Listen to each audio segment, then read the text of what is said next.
Hello, beautiful peoples! Hi guys! For today's video, try ko na for the first time itong food chopper ng Gabor. So ayan, testing lang tayo and please bear with me. One hand ng isang nagkukumahog small content creator. So wait lang guys. Pause and play.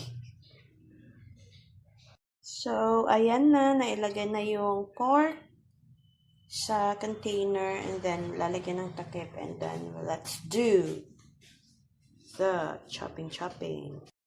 So, na-set up na and all and according to the manual, number 2 po yung para sa meat. Okay, let's continue. Let's go!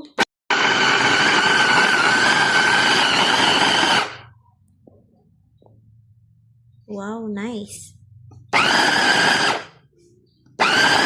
Effective. Palpak lang kanina.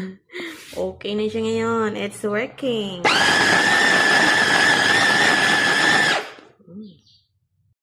Okay guys, so first timer. Kanina is na buki lang ako. Wala sa bundok.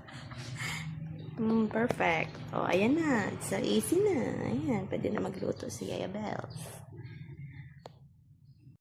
So, as you can see guys, perfectly minced or chopped yung meat. Ganda nito Pwedeng gumawa ng bola. So, that's all muna for today guys. Join me again on my next video. Thank you for watching. Enjoy the rest of the day. And as always, from my little world to yours.